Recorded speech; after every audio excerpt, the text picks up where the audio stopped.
who runs the world? And as you can guess, the answer to that is women, right? So I think it's a Beyonce quote, but could be wrong about that.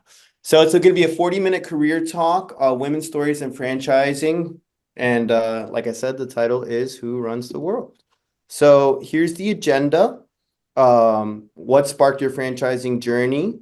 Our speakers are we're going to be hosted by Madeleine Zook. So please go ahead and unmute your mic and take it away.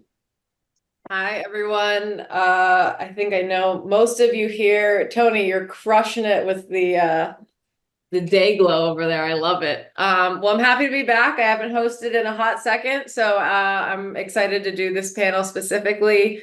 My background is as follows. Currently a multi-brand, multi-unit franchisee of 4 different home service brands. We have upwards of about 50 units in the Philadelphia area. Currently the interim CMO at Premium Service Brands. We've got 9 home service brands, 600 franchisees across about 1,300 locations. And I'm also the founder of Fran Careers, which is an executive franchise recruiting firm, and also do a lot of marketing and business consulting in the franchising world as well. So super excited to be here, have all the sides of franchising, successful locations, failed locations, acquisitions, you name it. Joining me, we'll pass the buck right over to one of my mentors and someone who I consider a dear friend. Well, all of them, but Diane, please take it away. Good to see you all, and thanks so much for having us. And of course, I got reached out to about if I wanted to hang out with this group of women. I'm like, are you kidding? These are my friends, and we would be friends in real life. I like to say, not just in franchise life. So it's always fun to sit and talk with other powerful women that are in franchising. Right now, I am the COO of Wise Coatings. We're an emerging brand. We have 33 locations. We're going to finish this year at 50, and then it's finished next year with 100. As everyone knows, the big balance is finding the way to franchise and get all the sales in, but make certain the corresponding operations and support are there at the same time. That's something we're working very hard on to make certain that we provide that good balance so our franchisees feel well supported and taken care of. I found my way to franchising. I stumbled into it. I'm so curious how many people stumbled into franchising. Did anybody? Everyone. Everybody stumble in. I think it's our way, right? We stumble in. And so I stumbled into it, but I've had what I like call 3 careers. I was in corporate America. I owned my own meeting and event planning business for a while. And then I've been in franchising now for 24 years. And some of those careers kind of coincided with each other because my experience level would be that I'm 167 years old, but because I've been done so many things in these different areas at the same time. But I've been in franchising 24 years. I helped Shannon Wilburn with Just Between Friends grow the brand from one little crummy location in Tulsa, Oklahoma to 160 in 32 states. And now I'm doing the same thing at Wise Coatings, and it's really been a lot of fun. I love being in this particular, I'm in-home services.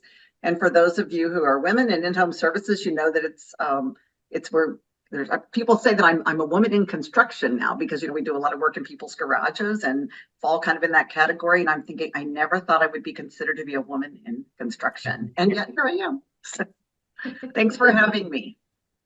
Moving on, we have Ashley Mitchell, who we are, I swear, we're like sisters, but unfortunately, Pennsylvania is bigger than I anticipated, so we're actually a couple hours away. But she is the VP of Marketing over at East Coast Wings and Grill, so we're going to flip it formerly with Streamline Brands, now with East Coast Wings and Grill. So she's got the youth market as well as the food market covered. Ashley, thanks for coming on. Yeah, thanks for having me. And yes, we are too far. It's like so close, but so far. So as Maddie said, I'm Ashley. So I've spent my entire career in marketing communications roles. I started franchising when, like Diane, I fell into it in 2014 after about 6 or so years stint with the Walt Disney Company. So my franchise experience, as Maddie alluded to, kind of spans consumer marketing, franchise development marketing, mergers and acquisitions, both acquiring and being acquired by, and working with different private equity firms. I've been a fractional CMO with a handful of brands in a variety of industries: youth enrichment, beauty concepts, QSR, B2B services, home services, and I currently lead all things marketing for East Coast Wings and Grill. Love it. And then rounding us up, we've got Toni. Toni, thanks for joining. Toni is, I don't want to say new on the space, but very, very recently started to gain a lot of popularity with, how great she has been at coaching others to succeed. So I'm really excited to have her on here. Thank you so much, Madeleine. I just got a caveat. I am not going for the sexy.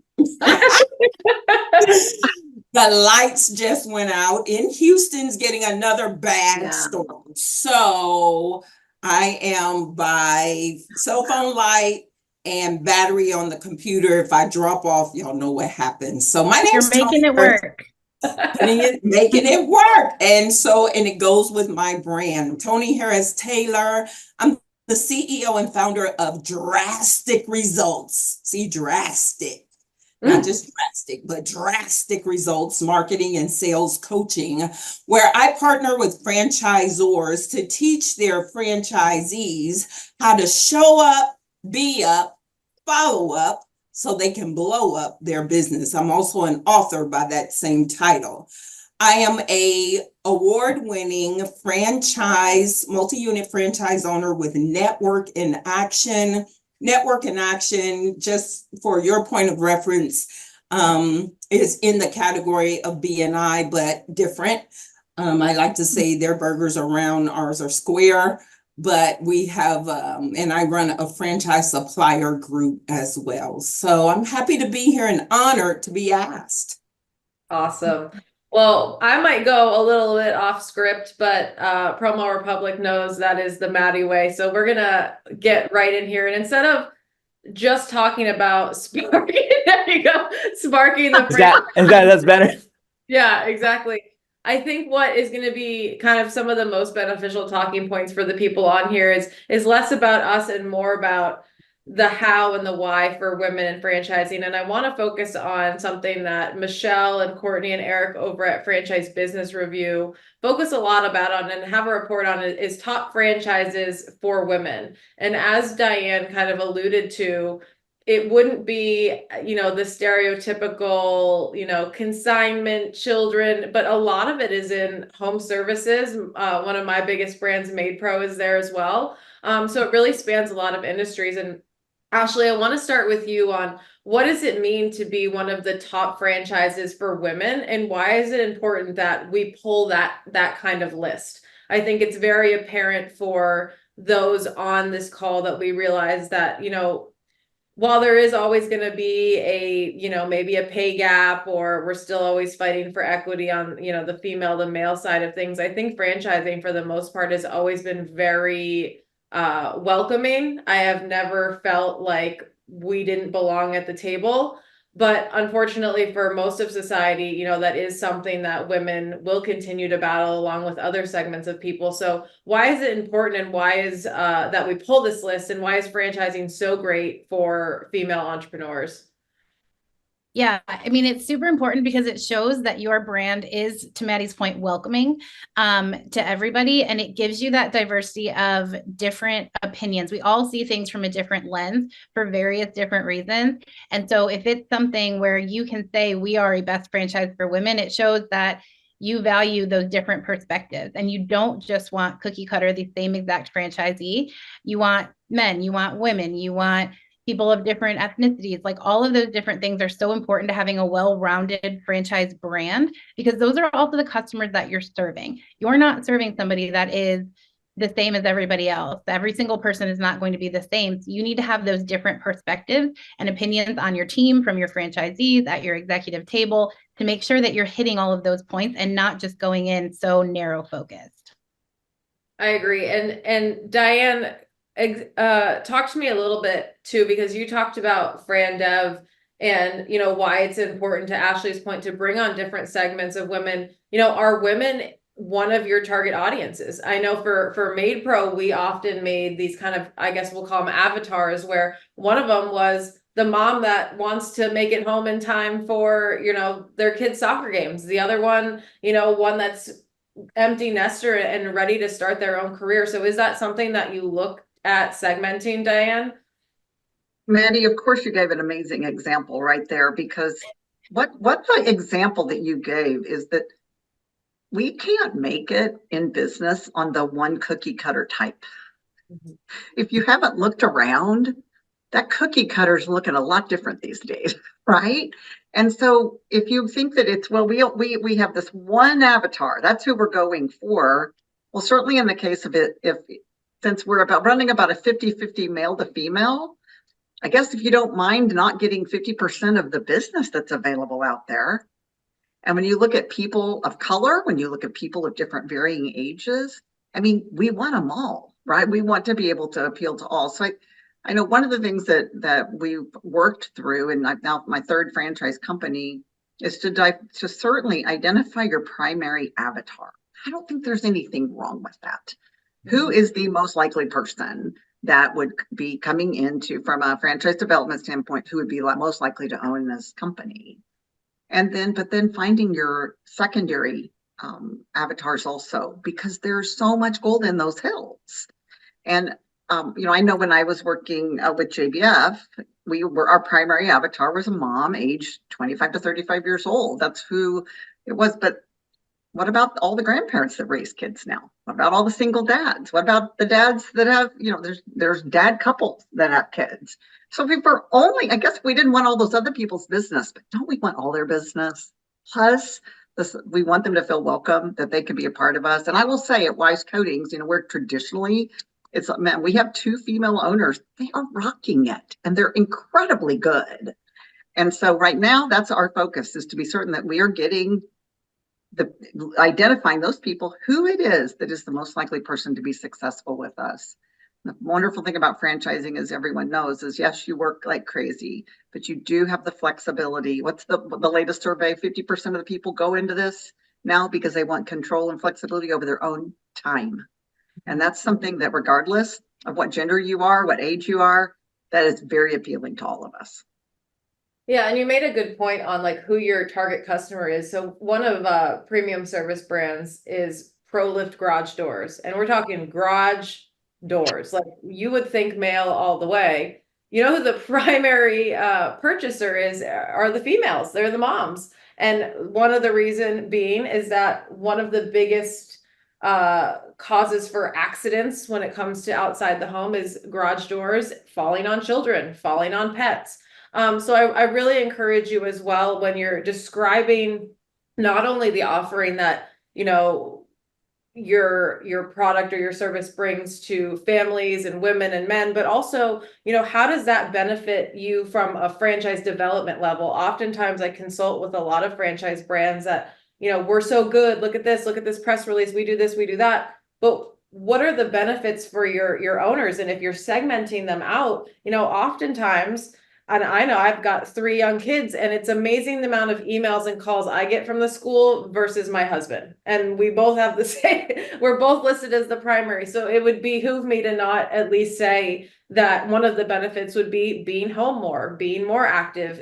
And those are the kind of pain points. Those are the kind of benefits that your potential franchisees want to see, that oftentimes a lot of other career opportunities are not giving or not vocalizing to a lot of the segments of people. And you can even say, to people with disabilities, people of color. I know that the IFA is doing this Ascension program that's really, really great to bring even more diversity into franchising. So I encourage you to not only do it, but really hone in on the reasons and the details and the benefits of why we want diversity, not because we want to be able to put stats on the scorecard, but because we truly understand that we're benefiting all sorts of different lives. So Toni, talk to me about how you coach your franchisees. What are and franchisors? What about ones that might not be, one of the top franchises for women? What about the ones that, maybe they're only employing men, or they're not appealing to their entire target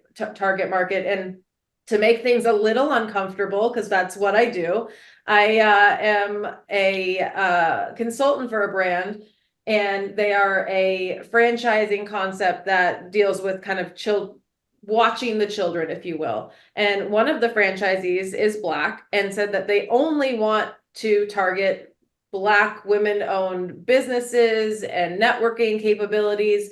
And it can be hard for franchisors to tiptoe around that and say, well, if you only do that, I respect that you're Black, I respect you've got diversity, but you're also going to segment out a big portion of your potential customers. So how would you kind of approach that for franchisors that might not be as inclusive, but not necessarily, but more by accident? So thank you for that question. I appreciate that. When I first came into franchising, I was literally shocked that of the lack of diversity. And I talk about it openly like you, the lack of diversity. And here's what I know for sure.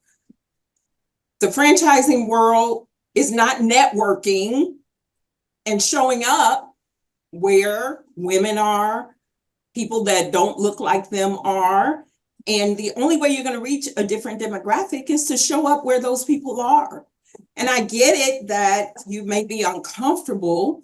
And so you've got to learn how to show up there, or have people in your friend dev world that look like the people you want to target and can speak the language and show up in the rooms. Now, I'm all about getting uncomfortable, getting drastic. And so in order to recruit a different demographic, no matter who it is, you got to be in the rooms where those people are. And to speak to that franchisee who only wants to target a certain demographic, there's no difference than, white males only targeting white males. You're leaving out a lot of money. And listen, we're here to make money. And so I would coach her on, and it's probably her comfort zone. It's back to people are staying in their comfort zone instead of hitching your wagon to someone who can show you the way or being there with you to help you navigate. So my goal, I'm relatively new to franchising, 5 years. But my goal is to also talk to Fran Dev teams about how to network for diversity. Because if we stay the same, it's not going to win. You're not going to win. Our population out here looks totally different than it does inside of franchising. And so I'm actually on a mission to bridge the gap, help y'all. I'm in Texas. Help y'all bridge the gap between the entrepreneur ecosystems out here, women, Blacks, Hispanics, Asians out here, and bridge the gap into franchising. It's all about getting out your comfort zone, finding people who are connectors inside those areas you want to be in, and then building relationships, showing up, and it's amazing how things will transform. So, And actually, I was going to say, just to piggyback on that, like, I do think that franchising has gotten a lot more diverse in the time that I've been in franchising. I'm not saying it's there all the way, and it has a long way to go, obviously, but it has, from the first time that I went to a franchise conference 10 years ago to now, there are definitely more people that are in those rooms than were, more types of people. And I think that that's great, because I think that what that says is that people are raising their hand and willing to do it and do the work to get involved. So I think we're making steps in the right direction. Now I'm going to call out someone who's not on the panel, but I think would have very good insight. Marianne Murphy, who was with Floor Coverings International forever. I want to ask a question about, a lot of this is going to fall back on, transitioning a little bit more to consumers, but your business coaches and having to have tough conversations. So I have been in the room many times where I've been told on the phone, well, you wouldn't know, you're too young, or you don't understand, you're not a business owner. And in many cases said it without saying it, that either I'm Asian, I'm a female, who knows, right? But how can your coaches approach situations like that when maybe franchisees don't want to hear it, or maybe they're not open to necessarily this learning from someone that might not look like them? How would you coach your team on ensuring that you're getting through to everyone? And I think the easy answer would be like, oh, well, that franchisee I would never approve them. there's always going to be those ones in your system. You can't avoid it. There's a lot of cooks in the kitchen, and franchising is emotional. So it gets to a point sometimes where the tough conversations need to be had. And to Toni's point, getting out of your comfort zone. So what is your suggestion in terms of, whether it's coaching your coaches or coaching your Fran Dev, Marianne, on having those tough conversations to ensure that there is a balance of power and equity in your organization? Yes, that there's so much in that question, but thank you for asking. Yeah, I think one of the things that I found probably one of the most successful opportunities I think that there is in franchising, whether you're an emerging brand or an established brand, is the closer that you can keep franchisees together and holding accountability to each other, as opposed to like brand compliance or any of those like the stick in the carrot kind of thing. When franchisees hold each other accountable to marketing efforts, market share, any of those types of things, when there's that type of accountability, there's also that type of help. And I often say that, you want to see somebody get brand compliant in a local store, have them invite 20 other franchisees over. Fresh paint never went up so fast, right? So I think as a business coach, to the extent that, and so, some people are newer to the industry, they're younger or older, you're too old, you don't know what's going on. To the extent that you can match up small groups of franchises for specific sprints or specific challenges, right? Have a very defined purpose, beginning, end, outcome, etc. Put them together and then be more of a facilitator of what is happening and what's going on, whether somebody's trying to garner better market share, whether somebody's trying to garner more diverse market share. Putting franchisees together for the creative thinking and accountability. It's like, okay, you said you were going to go do this, but you didn't do it. So why are you still whining? And that's coming from them. That kind of peer pressure kind of folds in. And it kind of takes the pressure off, because then on a side back, business coach can step in and say, okay, your little group there kind of beat you up. I feel bad. How can I help? Right. So now you can come in the back end and help get them to move so they are moving in the direction they want to move in. I love that. That's great advice. And Diane, I want you to kind of piggyback off that, because if anyone, you are one of the biggest champions of having a correct culture. I'm under the guise of, yes, there is a such thing as good culture, but I also think that it's a scale, and it's more about having the correct fit. So, how does that play into, when there's tough conversations, building a franchise from the ground up, and also might be running into difficulties ensuring there's equity, there's diversity, and making sure that that culture remains inclusive from the top down? Good question. And Maddie, early on in my corporate career, I worked for companies like Marriott and Hilton, big companies. They didn't get that way by just waking up every day and figuring it out. They were very intentional, and culture is an area where both were intentional. And I can remember when culture began to first used to be discussed, because I've been in business a long time, and they were talking about setting culture. And I was really having a hard time finding a way to make that tangible to me, because I'd always seen the words, right? They're hanging on a wall at the home office, right? They're on letterhead, they're in emails, they're on social. And this really wise person said, Diane, all culture is, I'll never forget this. It's who we are and what we stand for.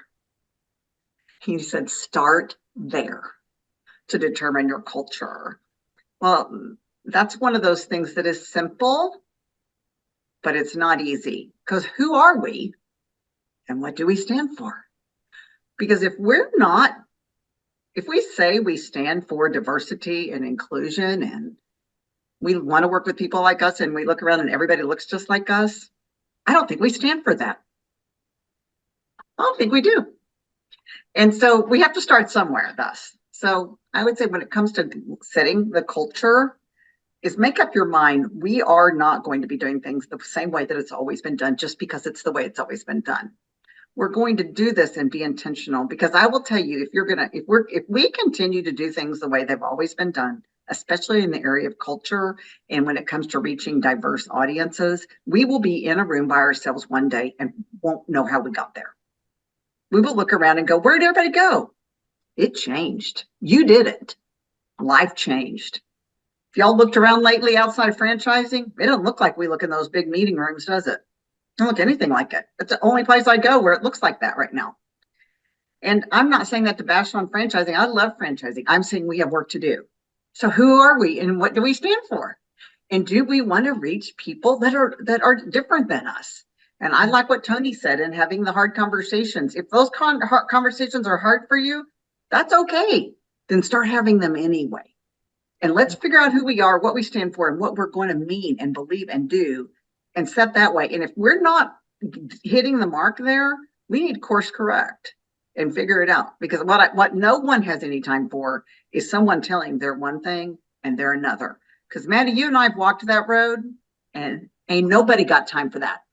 And so that is an area where that is an area where in this next gen coming on, they can smell a lack of authenticity 100 miles away. Mm-hmm. So this is an area all of us need to do our reflection on and be certain that what we're doing matches who we are and what we stand for. And I think it's good to be reminded, last night, my husband, who's notorious for picking just terrible movies I don't want to watch, put on Moneyball. And I was like, I'll watch it. And it resonated very well because I'm right now in some hot water at PSB in terms of metrics, and we're trying to figure it out and make it work. But I also think that franchising, as quick as we can turn things around and as many levers as they can pull, it's always a process. And it's the same thing no matter what. And I often say that franchising lives in the gray area because we are not all corporate where one lever changes everything, and we're not all, small businesses. We're very much in the middle, and it's very much intertwined with emotion. So as you're dealing with people, whether it's bringing on Fran Dev and their life savings, hiring people, coaching to diversity, these things take time. Nobody likes change, and especially a system that has been around for a long time. So, it's definitely a good thing to remember that these things do take time. And I think that there's a lot of franchises out there that might say, oh, that's not me, or I don't need to do it, or, the big guys aren't doing it. I had a podcast within, I think it was like 6 months ago, with the chief franchising officer at McDonald's, literally the most famous I'll ever be. I was like peeing my pants. I was like so nervous. And they just recently, and I'm sure you've seen it on LinkedIn, but are allowing for the first time in decades new franchisees to come into their system. Oftentimes they just grow with who they have, or they have big buying groups. They want to increase the diversity. They want to provide more franchising opportunities for people like us, not just these large buying groups or people that have been legacies in the system. And to that, I say, if McDonald's is going to do it, why can't you? Right? There's a reason they're doing it. And at the end of the day, there's clearly money to be made, because I understand that it's business, but it's business intertwined with the most people imaginable. And I think that's tough. And on that, Ashley, I'm going to put you on the spot and ask, what is one of the hardest situations you've been in being a female, whether it's in business or in franchising? Yeah. There's been quite a few, but honestly, it is, so it's when you have to speak up, and to exactly what Toni and Diane were saying about like those hard conversations and being uncomfortable. It's those moments of where I've been at an executive table of it was the boys club. Mm-hmm. They would not tell you, they would not admit that it was the boys club. Even when I called it out, it was, oh, that's not the case. And I'm like, then why are the 4 of you going golfing? There's 4 of you and 1 of me, and the 4 of you are doing this weird. I don't golf, but that doesn't mean that when the rest of the executive team is doing a non-work function going golfing, but I find out about it after the fact, that means it's a boys club. Like that's intentional. And so calling those things out, it's very uncomfortable because you don't want to say that to your CEO or to the rest of your executive team, that this is what you guys are doing. And you don't even realize you're doing it. They weren't doing it to be mean spirited, anything like that. They were doing it because that's the world that they live in. And they didn't realize that that was even happening. Maybe subconsciously, some did, some didn't. Obviously it got back to me. So one of them thought that it was the thing that I should know, which is positive on that side. But it is being able to speak up in that situation where that's hard to do. And But that's the only way that we're going to make change is you have to be comfortable getting uncomfortable. It's never going to get easier, but you have to just do it or it's going to stay like that forever. I love that. And Diane, what about you? Well, I love where this conversation is headed. And the thing about and men and women working in the workplace, I've been in the workplace a long time. Early on, I'll never forget, it's just not franchising, but many years ago, I had a sick kid because Maddie, to your point, you're the one who's getting the call, right? And I was actually a single mom at the time. And I'll never forget my boss looked at me and goes, man, you need to get a wife for that kind of thing. And that is, it was just a male centric environment. And I will tell you an area that I personally have struggled in. This is kind of sharing a little, probably an overshare, but I think everybody here can handle it. But I'm pretty emotional about things. And franchising, as Marianne stated, is an emotional thing. And because you're talking about people's lives and livelihood and their families. And I can get emotional. And if there's an area where I think we need to grow in business in general and in franchising as a whole, is in the area of handling that it can get emotional sometimes. And that doesn't mean it's a female issue here, because I can get them. If I told someone the other day, I have two ways I go emotionally. I'm either like this or I'm like this, over franchising, because I feel the pain of these franchisees is knowing how to process that emotions can also have a place at the table without everybody getting worked up about it. Because I get that way because I freaking care. That's it. I'm not doing this because it's fun. I wish I wouldn't be doing this. Right, Ashley? Amen? You wish you were doing this. 100%. I don't want to be doing that. But I care. And you know what? It seems like we still don't really know what to do if someone's getting a little teary, a little break in their throat. It gets everybody's like, everybody seems to kind of get shook up about it. Why can't I? And I don't know. I've questioned this. Is this because it was such a male-dominated world for so long? There was never a place for emotions at the table, because that's just not. We're equal, but we're different. This is a difference. And I wonder about that. We just never felt like it was okay. But I have times I get emotional. I quit apologizing for it because I care. And I'm going to leave it at that. I love that. And coming from someone who's the complete opposite, I can appreciate that, because oftentimes I'm the one that's like callous and cold-hearted when really I'm like, I care. I just was born without tear ducts. I don't know what to tell you. Well, we need a balance of both. You know what I mean? If everybody was around the table crying, it'd be a bad deal.